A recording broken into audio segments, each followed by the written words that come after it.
Hi, Jonathan York by Financial Partners, looking at investment markets. Really, inflation and the ongoing situation between Russia and Ukraine dominating financial markets.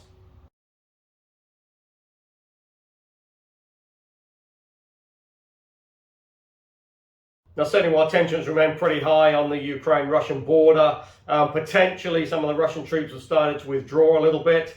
That's yet to be confirmed, but the markets have taken a little bit of hope that potentially we can find a peaceful sort of solution to this issue.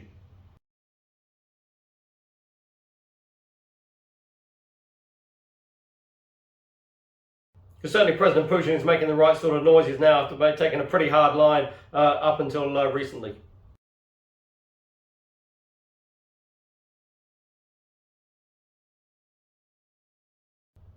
So while you've got that, there's been really driving energy costs. That's obviously had a major impact on inflation. And the latest read out of the US was a 7.5 year-on-year increase in inflation. That's versus expected a 7.2. Now that's the highest level since February 1982.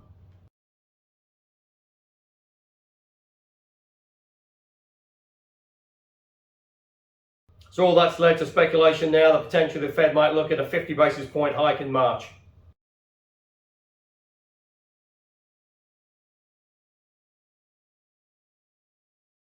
Because certainly the Fed needs to get on the front foot. You've got the 10-year now has just traded above 2%.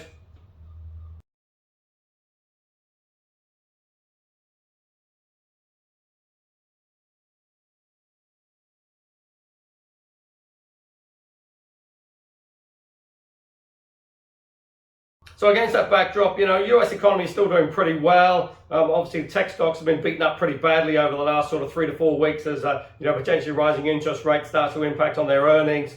But at these sort of levels now, some of the buyers are starting to come in because some of the big techs really do look at pretty reasonable valuations.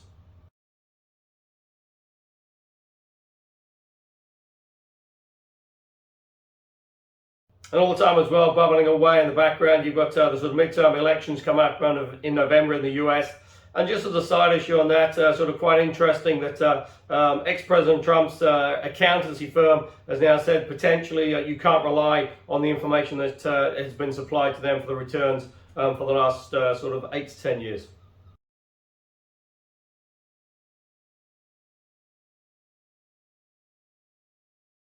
So if that is the case and there's further investigations, then that potentially puts the Republican Party in a little bit of a tight spot.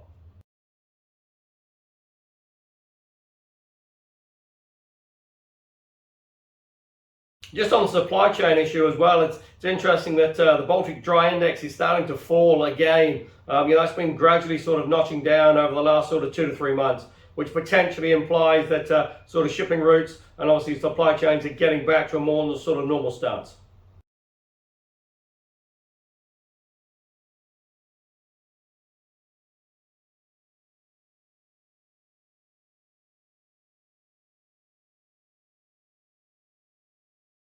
Now, as already mentioned, oil has really been trading up on the back of the Ukraine-Russian border dispute.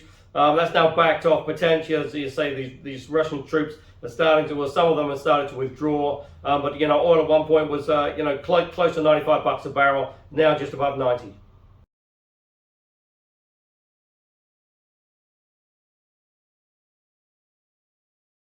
And obviously, potentially, if there is a peaceful solution and OPEC can do something we sort of supply, then potentially that can sort of nudge back down towards sort of a low 80s.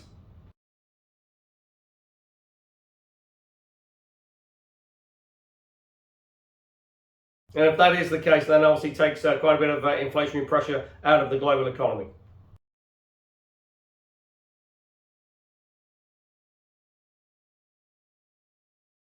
Now, in the UK, Prime Minister Boris Johnson has sort of been quite sort of relieved to see the Ukraine-Russian dispute, as that's given him a chance to sort of get on the front foot and really put behind him the sort of ongoing internal investigations into his sort of COVID lockdown breaches.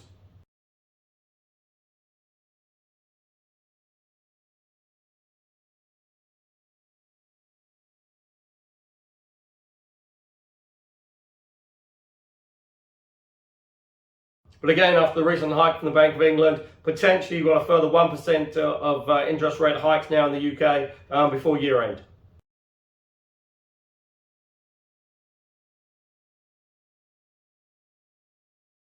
But certainly, again, the UK economy is in pretty good shape, and really does appear to have some reasonable growth over the next sort of 6 to 9 months.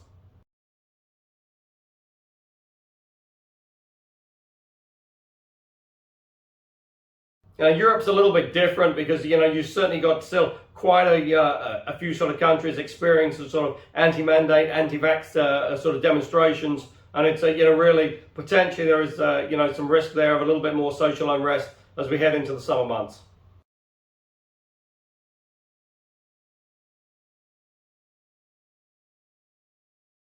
But certainly the EU region is still faced with the same inflationary pressures of the rest of the global economy, and that's against the backdrop of the ECB still in quantitative easing mode and no real talk of potential rate hikes.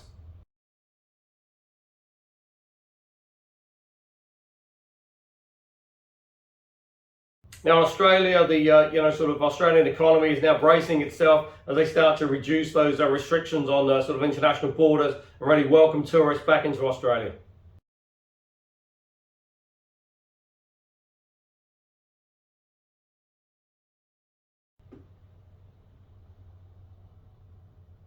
And certainly, if that is the case, then potentially there's sort of quite a bit of pickup for the Australian economy, really, because after last year with the the lockdowns in sort of Victoria, New South Wales, that stretched from anywhere between sort of 180 to over 200 days, there is a lot of pent up demand out there.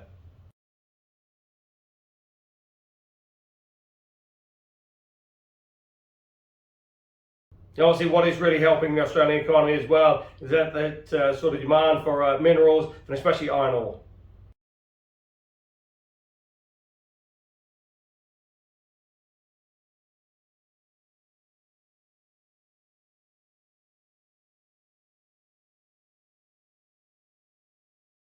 If that certainly continues with the continuous sort of global growth going forward, then potentially the Australian economy again looks pretty good for the next sort of 9 to 12 months.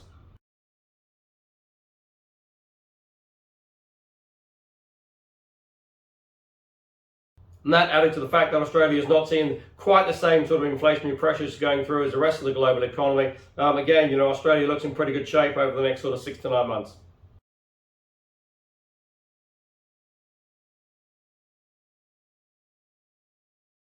Because certainly its equity market last year was a big underperformer.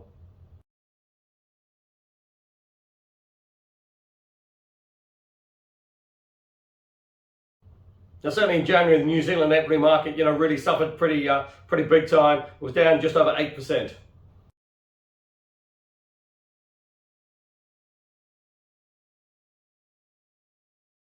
And now it's going to be very interesting as the Reserve Bank meets in the next sort of week or so to see if they're going to increase interest rates.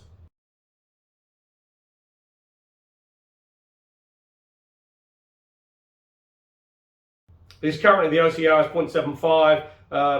Certainly before the sort of Omicron and the sort of increased global uncertainties, really the Russian-Ukraine border dispute, it was pretty much nailed in that the Reserve Bank would increase interest rates to 1%.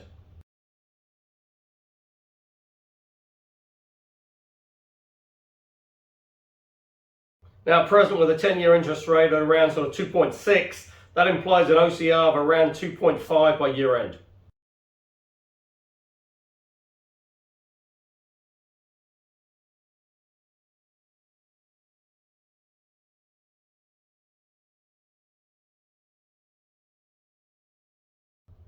Now, obviously, if that is the case, then there's quite a bit of work from the Reserve Bank to be doing over the next sort of sort of 10 odd months.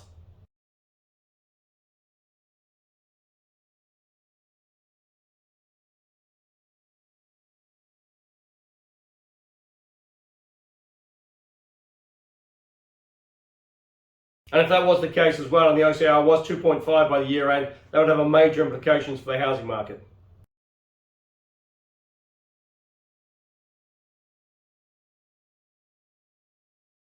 Which at present is still creeping higher. As we said before, that the rate of price increase is certainly falling a little bit, but house prices month on month are still increasing slightly.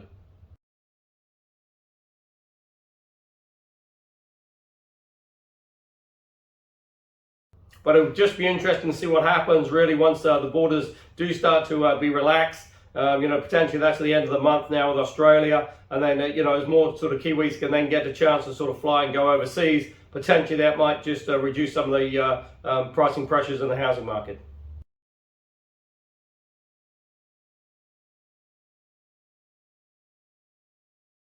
But against that backdrop, you've still got Omicron. Latest cases now we're just short of 1,000 a day, and that's sort of really sort of ramping up. And it's just going to be interesting to see how the economy copes over the next sort of 3 to 4 weeks.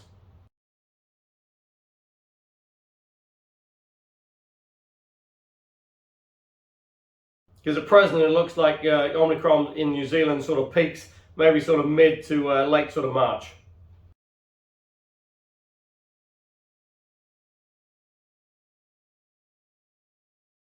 Now, with interest rates increasing, there's a little bit more interest and a little bit more activity out there in the fixed interest market. Current sort of bonds coming through on a 5-year rate is around sort of 4%.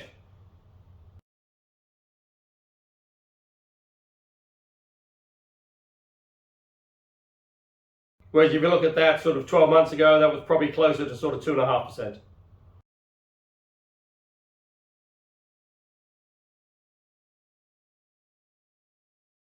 So again, if you are looking for income options, there's plenty of alternatives available out there. You can go to the website www.bayfinancialpartners.co.nz for lots of interesting articles, and we look forward to speaking to you soon.